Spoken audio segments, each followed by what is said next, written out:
Bom dia, meus amados irmãos, a paz do Senhor Jesus. Hoje eu vou fazer um vídeo, né? Atualizando as minhas leituras, atualizando os trabalhos, né? As obras que a gente faz para Deus na minha igreja, tá bom? E vou passar um pouquinho para vocês, né?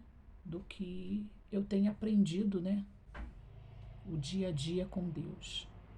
Todo dia é um aprendizado, todo dia a gente aprende coisas novas, todo dia Deus faz coisas extraordinárias nas nossas vidas, né? E a gente tem que estar sempre passando isso para frente, a gente tem que estar sempre falando, a gente tem que estar sempre falando das maravilhas de Deus, para que venha edificar o santo nome dele. Amém?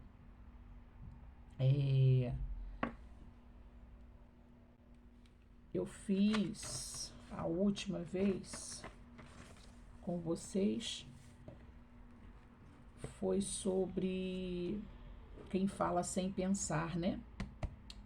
Foi a leitura de quem fala sem pensar, que está lá em Provérbios 13, né? Do 1 ao 25.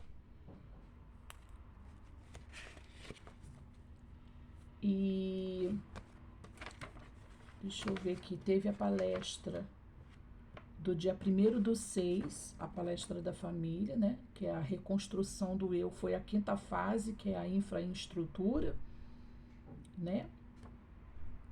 Falando sobre, explicando, né, sobre a construção de uma casa e, querendo ou não, fala muito sobre as nossas vidas, né? Sobre a nossa casa, sobre a nossa família, sobre nossos filhos, de como a gente trata nosso marido dentro de casa, como a gente trata nossos filhos, ou vice-versa, né? Como o esposo trata a sua esposa dentro de casa, como ele trata seus filhos. Que muitas das vezes a gente é uma coisa dentro de casa, na rua, no trabalho, com as outras pessoas, com vizinhos, dentro da igreja, somos outras pessoas. Que querendo ou não, isso é um mal agindo na vida da pessoa, né? Hoje está sendo pregado na minha igreja a troca de espírito. Está sendo pregado bastante sobre a troca de espírito. O que é uma troca de espírito, né? Nós temos o Espírito de Deus, que é o Espírito Santo. Nós temos o nosso espírito, né? Nós temos o nosso espírito que nasce com a gente. Então, cada um tem o seu jeito de ser, porque cada um tem o seu espírito, cada um age de uma forma. Muitas das vezes, vamos supor, você tem um espírito guerreiro,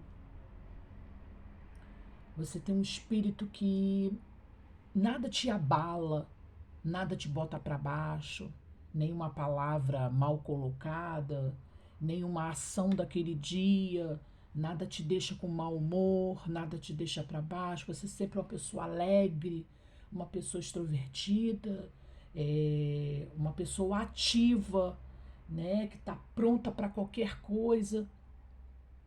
Isso é um espírito guerreiro, né? E tem aquelas pessoas que, se você falar um ai, a pessoa já está chorando, a pessoa já está magoada, leva para o coração. Às vezes, uma atitude que vê errada dentro da igreja por uma falha de um pastor, por uma falha de um obreiro, de um presbítero, de um diácono, de algum servo de Deus, ou às vezes pela atitude de algum irmão seu que está ali sentado do seu lado. Amanhã não volto mais. Não venho mais nessa igreja. Vou procurar outra. Vou sair dessa igreja porque eu não vejo nada acontecer na minha vida, nada transforma. O que tem de errado aí? É a igreja que está errada? Será que é o pastor que está errado? Os irmãos da igreja estão errados? Não. O erro está em você. Você que é a errada. Porque a transformação tem que começar em você. A transformação tem que começar na sua mente, no seu coração, no seu espírito. Porque se você não tiver uma fé inabalável, se você não tiver uma fé justa, como que pode algo ser transformado na sua vida? Como é que Deus pode agir na sua vida? A Bíblia diz que nós temos que ter uma fé pelo menos do tamanho de um grão de mostarda. Se você tiver uma fé pelo menos do tamanho de um grão de mostarda, que é o grão menor que existe, é o grão de mostarda, tudo te irá bem.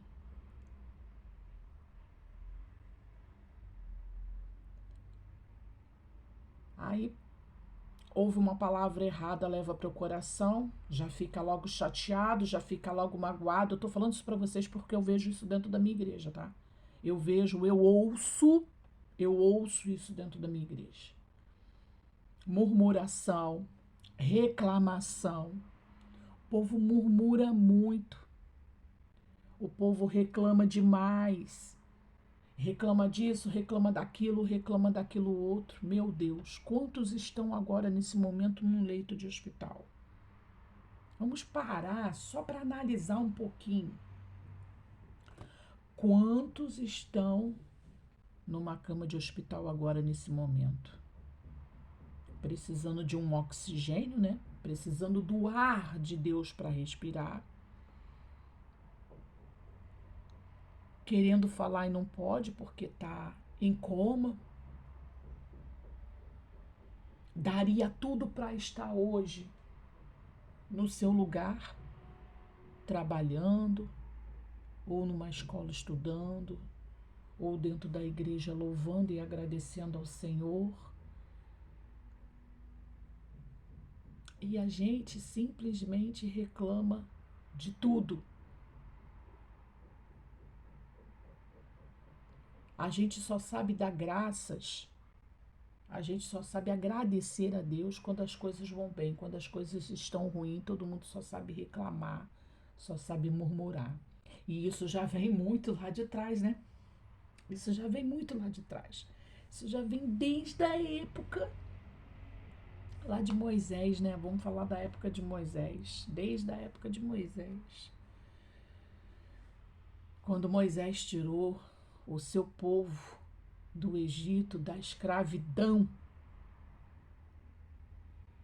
eles viram todas as maravilhas de Deus, eles viram o prover de Deus na vida deles. E mesmo assim, só sabiam reclamar, só sabiam murmurar e não agradecer. O que é isso? É um espírito mau. Porque a pessoa que tem um espírito envolvido para Deus, que pensa em coisas boas, que é agradecido, que tem aquela gratidão dentro de si, agradece pelas mínimas coisas, pelas mínimas coisas. Se você parar um pouco, se vocês pararem um pouco para refletir sobre a sua vida, para um pouquinho, senta assim, olha para o tempo, olha para a paisagem, olha para o céu, senta na frente de um mar, não sei, um jardim, olha para as flores, para os passarinhos cantando. Reflete na sua vida, para só um pouquinho para analisar. Em quantas coisas Deus já fez por você e faz. Porque o cuidar de Deus é todo momento. O pai cuida de um filho. Ele cuida da gente, todo segundo ele está cuidando da gente, ele está livrando a gente de algum mal.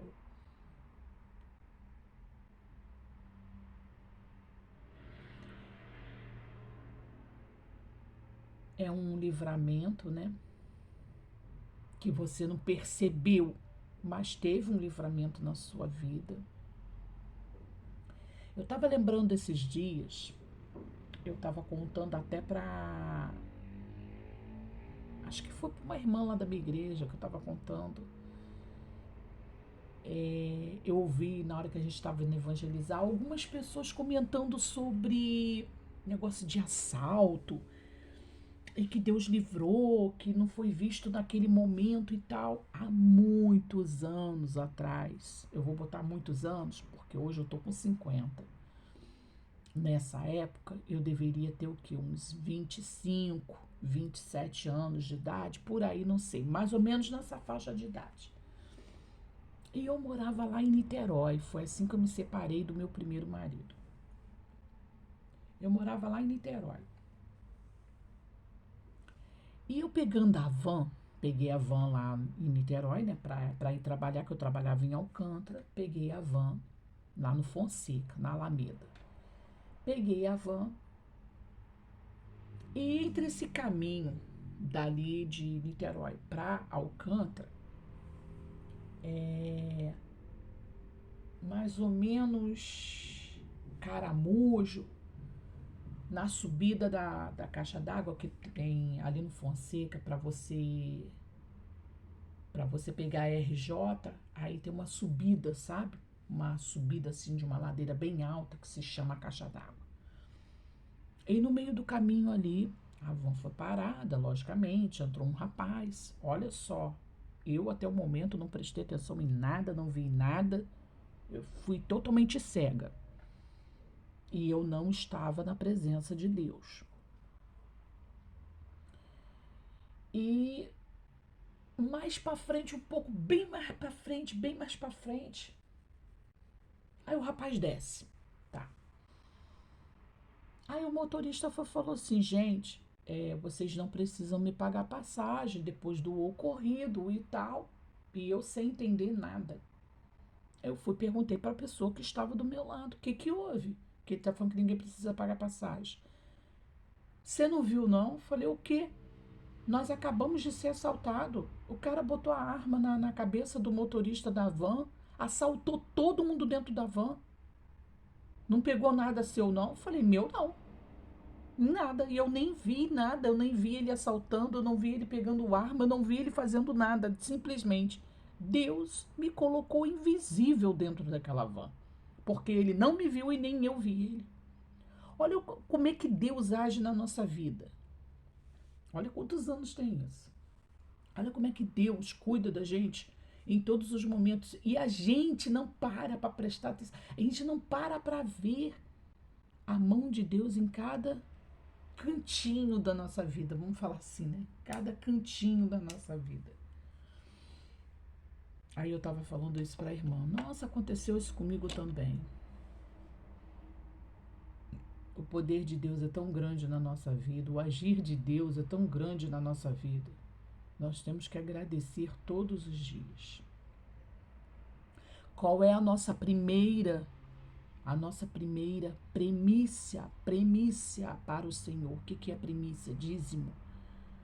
Um dizimista de Deus, a primeira coisa que tem que fazer no dia é acordar e orar e agradecer a Deus por você estar acordando, por você estar abrindo seus olhos, por você respirar.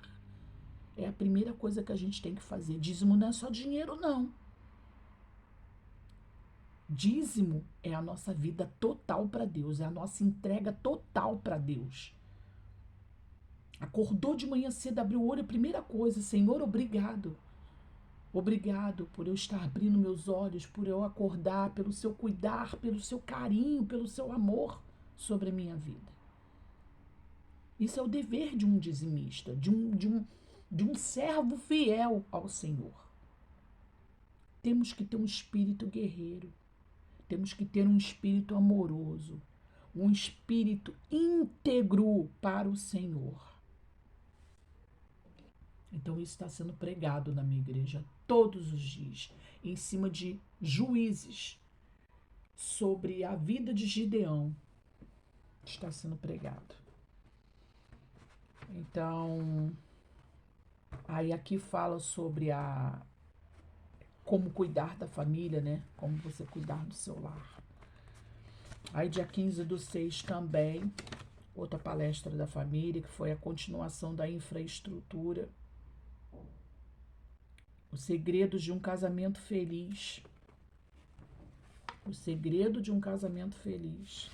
Esse aqui foi dia 15. Disse Jesus: tratem os outros como querem que vos tratem. Está lá em Mateus 7,12. Disse Jesus: tratem os outros como querem que vos tratem. Se você tratar mal os outros, você vai encontrar alguém que vai te tratar pior ainda do que o que você fez. Então é como diz aquele velho ditado: se você não quer que os outros façam com você, você não faz com os outros. Normalmente, o maior motivo das brigas entre os casais é porque um fica cobrando o outro como quer que o outro lhe trate. Muitos não têm o entendimento de que a atenção não se cobra, se atrai. Essa atitude torna a pessoa chata, incômoda e faz a pessoa querer distância. Exemplo: o marido erra por não saber dar atenção à esposa. Esta, está então focado em trabalhar e esquece de dar a devida atenção à esposa. E a mulher erra em ficar cobrando atenção em vez de conquistá-la. O cara trabalhou o dia todo. Teve aquele dia cansativo. Muitas das vezes se aborreceu lá com o cliente, porque trabalha com o público, né? Ou foi maltratado por algum cliente, ou até mesmo pelo patrão. Aconteceu algo, às vezes, dentro de um ônibus, na hora de ir trabalhar ou na hora da volta, o cansativo. A gente sabe o quanto é cansativo. Você trabalhou o dia todo, aí você volta num coletivo cheio, lotado, você vem em pé, doido para sentar. Aí chega em casa, ao invés de encontrar uma esposa carinhosa, amorosa. Não que eu diga: ai amor, como foi seu dia de trabalho hoje? Não é isso, não. É dar atenção. Pô, chegou cansado, legal, quer um copo d'água? Sentou. Pô, legal. É você pegar uma toalha de banho e botar lá no banheiro para ele tomar um banho. Entendeu? Se ele usa um pijama, bota lá dobradinho em cima do vaso com a toalha para tomar um banho. Você já vem com a janta, se você já jantou, se você espera ele para jantar, sentar os dois na mesa, jantar, conversar. Poxa, minha filha, aconteceu isso hoje comigo no trabalho. Nossa, é mesmo? Fica calmo, entrega na mão de Deus. Sabe? É um dar atenção para o outro. E não ficar cobrando. Eu odeio cobrança. Não me cobra. Eu odeio cobrança. Eu odeio. Eu acho que ninguém gosta. Não é cobrar, é dar o exemplo, ser o primeiro a fazer pela outra pessoa.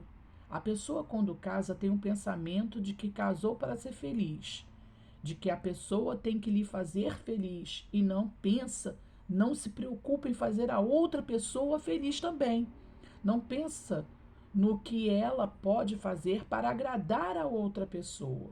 Muitos sofrem no relacionamento e até se separam por falta de entendimento, por não saber colocar em prática o segredo que o Senhor Jesus nos deixou na sua palavra, que é de fazer pelo outro aquilo que gostaria que fizesse por si. Como isso funciona na prática? Primeiro, manter sempre o parceiro informado, a par das situações, dos acontecimentos. Dá prioridade ao marido ou esposa. 2. Tem pessoas que têm espaço na agenda para todos, menos para o cônjuge, quer dizer, menos para a esposa ou menos para o marido. 3. Dar o que ela precisa às vezes. A esposa está com alguma dificuldade ou incômodo. Cabe ao marido ajudar, ver como pode aliviar o peso que está sobre a esposa. Ah, ela não trabalha fora, ela trabalha em casa. E muito, tá? Cuida da casa, cuida dos afazeres de casa, cuida de filho, leva para a escola, volta. Se a criança não está na escola ainda, é criança de colo. Trabalho mais dobrado ainda, porque você tem que ter atenção 24 horas por dia. Isso cansa, esgota, porque ela não tem tempo de fazer um cabelo, ela não tem tempo de pintar o cabelo, ela não tem tempo de fazer uma unha, ela não passa mais uma maquiagem para se sentir mulher. Então o homem tem que parar para prestar atenção nisso também. Não é só porque ele trabalha fora, que ele bota as coisas dentro de casa, que ele bota comida, que ele bota as coisas dentro de casa e esquece que ele tem um bem ali dentro de casa, que é a esposa dele, que é um filho. Será que ela precisa ter que ficar cobrando atenção? Não, a esposa não tem que estar cobrando atenção. É ele que tem que prestar atenção nisso. Chegou do trabalho cansado? Ok. Tomou seu banho, sentou. Me dá aqui, meu amor, deixa que eu tomo conta do nosso filho. Vai tomar um banho, vai descansar, vai relaxar. Pô, você não trabalha sábado e domingo? Não, deixa eu ficar com ele hoje. Eu fico com ele, vai cuidar do seu cabelo, vai lavar, vai fazer uma massagem, vai pintar, vai fazer sua unha, vai cuidar de você.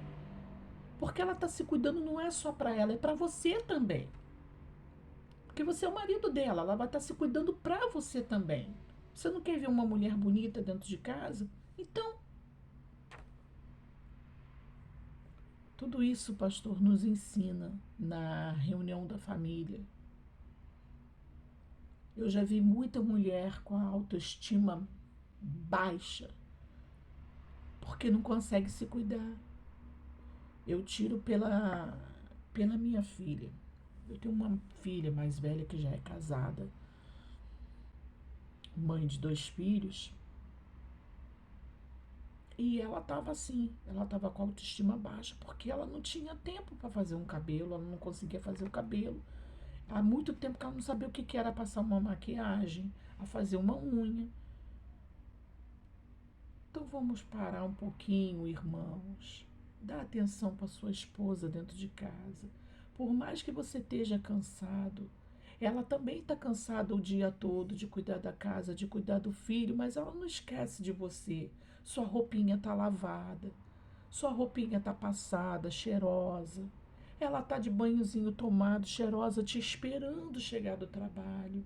Sua comida está pronta, quentinha. Para cuidar dela também um pouquinho. Amém? Vamos continuar.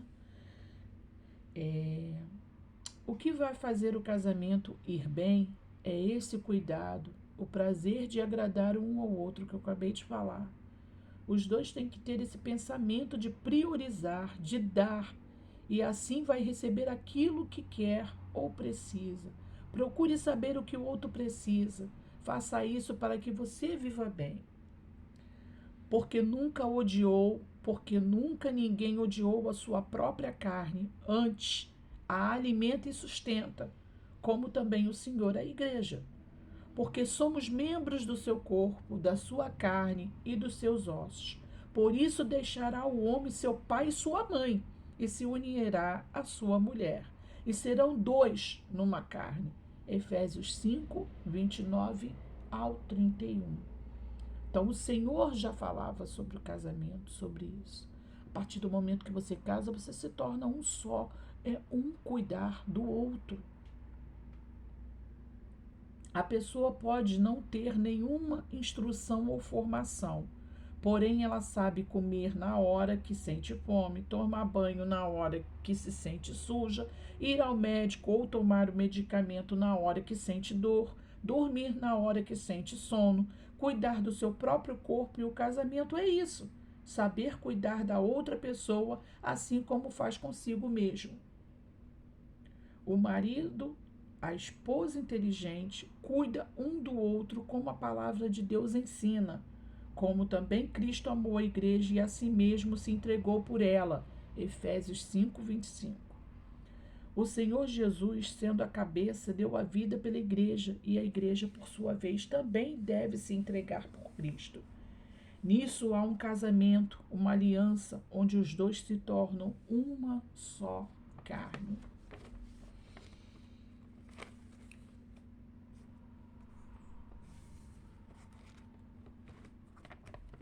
Aí teve a palestra do dia 22/6, né, que foi quinta-feira passada agora, que continuação da infraestrutura, agora é sobre a razão e a emoção. A razão, não, né? Vamos pela razão. Pensa nas consequências no futuro. A razão me faz pensar no futuro, o que vou fazer hoje e o impacto que eu vou ter amanhã. Emoção pensa no aqui e agora, não quer saber do futuro. A emoção faz o ser humano ser inconsequente, imediatista, pensar no aqui e agora. Razão pelo qual muitos estão colhendo por anos ou por vida toda as consequências de terem tomado atitudes baseadas na emoção e terem ignorado a razão. A razão, por outro lado, faz a pessoa pensar e achar uma solução para aquilo que a fez sofrer e lhe faz andar para frente. Ela sabe que não dá para mudar o que aconteceu, porém, entende que deve seguir em frente e fazer algo a respeito para que aquilo não se repita. A emoção faz a pessoa fazer o que sente, independente da consequência. Porém, o novo eu age pela razão e pensa no futuro, no resultado. Entende que não precisa fazer tudo o que sente. Vamos lá em Filipenses, tá? 3, 13 e 14. Uma coisa faço, e é que, esquecendo-me das coisas que atrás ficam e avançando para as que estão diante de mim, prossigo para o alvo. Muitos perderam o casamento, relacionamento, porque esqueceram o alvo da relação. Quando se conheceram, tinham planos de ficar juntos a vida inteira. Prestem atenção. Muitos perderam o casamento, relacionamento, porque esqueceram o alvo da relação. Quando se conheceram, tinham planos de ficar juntos a vida inteira, formar uma família, envelhecer juntos, ter uma casa e etc. Todos os dias devemos ter um alvo, ter uma noite agradável após o trabalho, voltar para casa e ficar juntos. E quando isso acontece, não se perde o foco com coisas que surgem, como, por exemplo, o sapato no meio da casa ou a toalha molhada sobre a cama. A pessoa releva para o bem-estar do casal. Nós, mulheres, a gente gosta muito de reclamar, né? Reclamar, brigar de tudo, tá? Eu era assim, bem pior, tá? Hoje estou tentando me consertar. Todo dia eu tento me consertar. Estou fazendo o máximo de mim, porque eu sou chata, eu brigo e eu reclamo se eu ver alguma coisa fora do lugar, tá? Por isso é que eu falo, nós somos carne, né? Nós somos falhos. E eu falho, erro demais. Por isso que eu não deixo de ir na reunião da família, porque todo dia, aquilo que eu falei para vocês no início do vídeo, todo dia eu aprendo uma coisa nova. Eu odeio toalha jogada, sapato no meio da casa. Graças a Deus aqui na minha casa não tem isso, nem minhas filhas deixam nada de sapato largado. Meu esposo não deixa a toalha jogada, ele acaba de tomar banho, ele pega a toalha dele e vai estender para secar. Aqui na minha casa não tem isso, mas eu sou muito chata e com minhas coisas fora do lugar, principalmente coisa de cozinha. Mas Deus está tirando isso de mim, porque a gente não pode se apegar a essas coisas.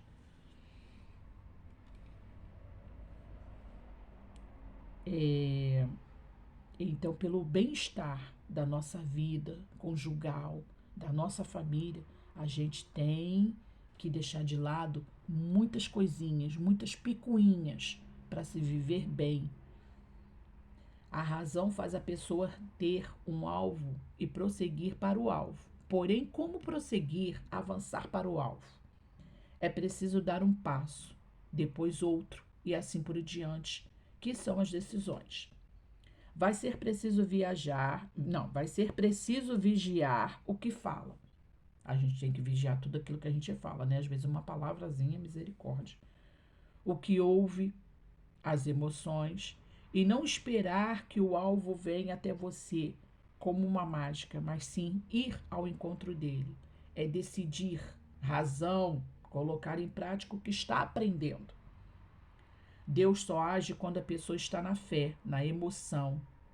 Não na emoção, perdão. Deus só age quando a pessoa está na fé, não na emoção. A palavra diz em Marcos 5, do 38 ao 40. E tendo chegado à casa do principal da sinagoga, viu um alvoroço e os que choravam muito e pranteavam. E entrando, disse-lhes: Por que vos alvoroçais e chorais? A menina não está morta, mas dorme.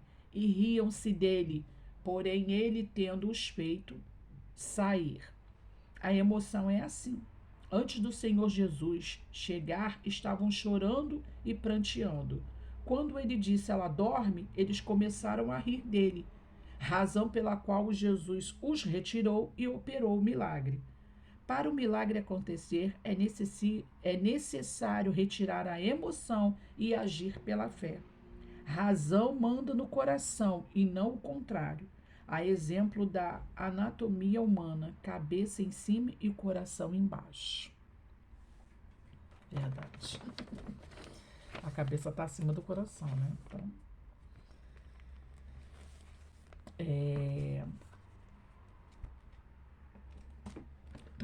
toda quinta-feira, na reunião da família, eu aprendo uma coisa nova, graças a Deus.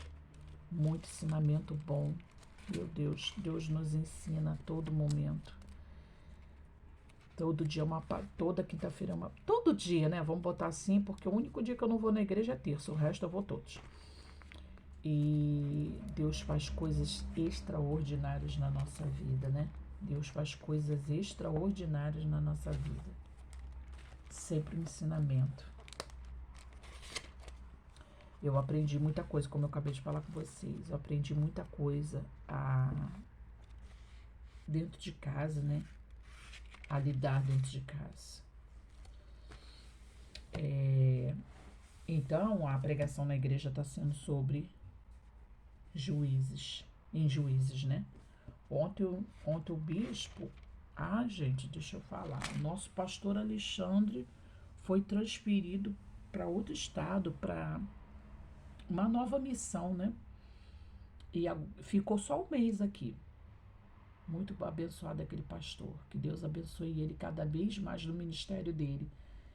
E agora veio o Bispo Newton aqui para nossa igreja. A primeira reunião dele foi ontem com a gente, né? No domingo. Que bispo abençoado, maravilhoso. Tenho certeza que a gente vai aprender muita coisa com ele também. Então ele ontem pregou em Juízes também, no 5, né? Ele pregou no 5 sobre o cântico de Débora. Débora, né? Tem certo. E está sendo pregado em cima de Gideão também, né? Então depois vocês leem Juízes 5 e 6, ou vai lendo Juízes todo, né? Vale muito a pena, nos ensina muito, né? Após, né, a fé de Gideão, né? Porque no início ele não tinha fé nenhuma. Ele se achava o menor de todos, o menor da sua casa, por ser de uma família muito pobre, muito humilde. Mas ele não sabia o quanto ele estava sendo sábio também, né? Enquanto Deus estava agindo na vida dele, o quanto Deus agiu na vida dele, né? Em todo aquele momento dele de dúvida, Deus estava sempre ali, né? Leia com calma, lê que vocês vão gostar. É muito bom. A cada dia mais a gente se alimentar da palavra de Deus, a gente aprender sobre a palavra de Deus. Não tem coisa melhor. Pode ter certeza disso, tá? Então meditem em cima de Juízes 5 e 6. Vamos especificar assim, tá bom? Capítulo 5 e 6. Quem puder, leia ele todo. Lê com calma. Cada versículo que você lê, para, reflete em cima dele. É assim que a gente aprende, né? Pelo menos foi assim que me ensinaram. A ler com calma, em cima de cada versículo, para poder aprender, tá bom? Mas tem um outro também, quem quiser procurar, deixa eu ver se eu acho aqui, peraí só um minuto.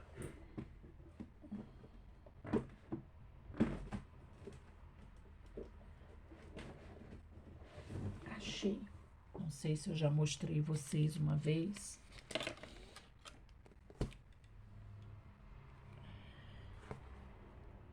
Deixa eu ver se assim dá pra ver. Dá.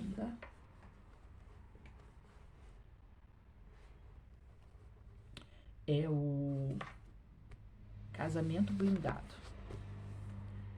Casamento Blindado 2, tá? Do Renato e da Cristiane Cardoso, né? Que eles têm a Escola do Amor.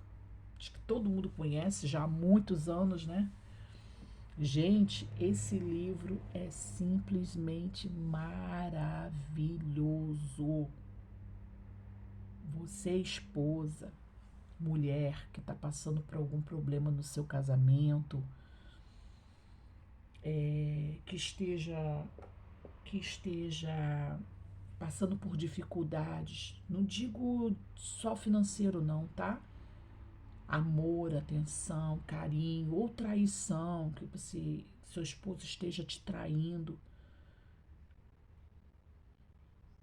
tenha fé. Tenha fé e seja uma mulher sábia, tá? Procure uma livraria ou até na igreja mesmo, tá? Na Igreja Universal também tem o livro deles. Na Terapia do Amor, que é toda quinta-feira, todas as igrejas, toda quinta-feira, tá? Procure esse livro, Casamento Blindado, o 2. Lê com amor, com carinho, com atenção. Deus vai transformar a sua vida, Deus vai transformar seu casamento e vai te ensinar a transformar seu esposo. Pode ter certeza disso, tá? Deus vai te dar todo o ensinamento, vai te dar toda a sabedoria, aquela sabedoria lá que Salomão pediu a ele, que Salomão podia pedir o que quisesse para Deus, que Deus daria a ele. Mas não, ele pediu sabedoria. Ele pediu sabedoria. E não existe coisa melhor nesse mundo do que a gente ter entendimento nas coisas de Deus. Tá bom? Você vai ter um casamento restaurado. Você vai ter um casamento abençoado por Deus, com o agir dele dentro da sua casa a todo momento, a todo segundo. Você vai aprender muito nesse livro. Você vai aprender muito. Quem não tiver condições de comprar, entra na plataforma lá do Instagram ou no YouTube. Procura as palestras de Renato e Cristiane, que vocês vão aprender muito com eles dois. Vocês vão ter um ensinamento maravilhoso de como ter um casamento, um relacionamento blindado por Deus. Tá bom? Pode ter certeza disso. Vocês vão ter vidas e casamentos transformados, restaurados, para a honra e glória do nosso Deus.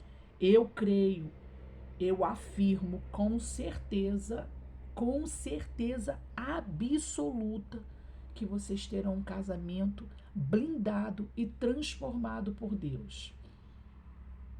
Basta somente você usar a sua fé. Usar sua sabedoria, que Deus vai transformar. Tá bom? Espero ter ajudado em alguma coisa. Espero que a palavra de Deus tenha entrado no coração de cada um. Que vocês tenham uma semana abençoadíssima. Que a presença do Senhor venha estar dentro de cada lar. Em nome de Jesus, tá bom? Um beijo no coração de todos vocês e até a próxima.